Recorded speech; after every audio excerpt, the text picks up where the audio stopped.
hurmatli tadbirkorlar, hurmatli fuqarolar, Agrobank tomonidan har bir nuqiylarda fuqarolarning mulohazasini va tadbirkorlarning uchrashuvlar tartibi qo'yilgan. Bugungi kunda Usmonov nuqiyda uchrashuv o'tkazishimiz belgilangandi.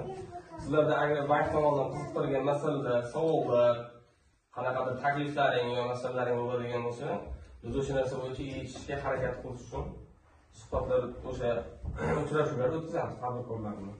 Misol uchun hozir endi bank deganda bank moliyaviy tomonidan ko'maklashadi. Misol uchun siz biznes rejalaringiz, biznes g'oyalaringiz, o'sha bir loyihalarga aylantirishda ko'maklashish tarafdorimiz biz.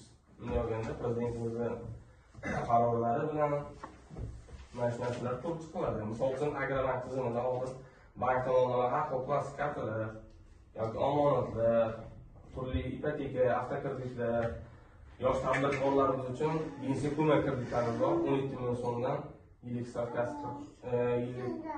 stavkasi 25%, erkaklar uchun, ayollar uchun 23%, 4 yilga 6 oy imtiyozli davr bilan o'zimizni bandlagan shaxslarga kafillik hamda sug'urta asosida kredit ajratiladi. Bu o'zingizni band qilib biror bir ishni boshlashingiz uchun va undan keyingi etaplar bo'yicha 50 million so'mgacha kreditlarimiz bor. O'zimiz band qilgan shaxslarga o'sha kafillik asosida erkak kishilar uchun 25%, ayollar uchun 23% kreditlarimiz bor.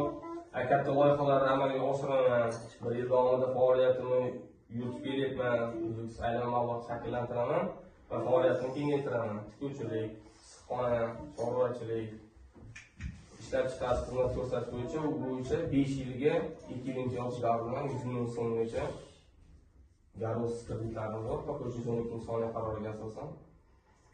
Kimlarda bir savol yoki taklif bo'ladigan bo'lsa, marhamat, eshitamiz.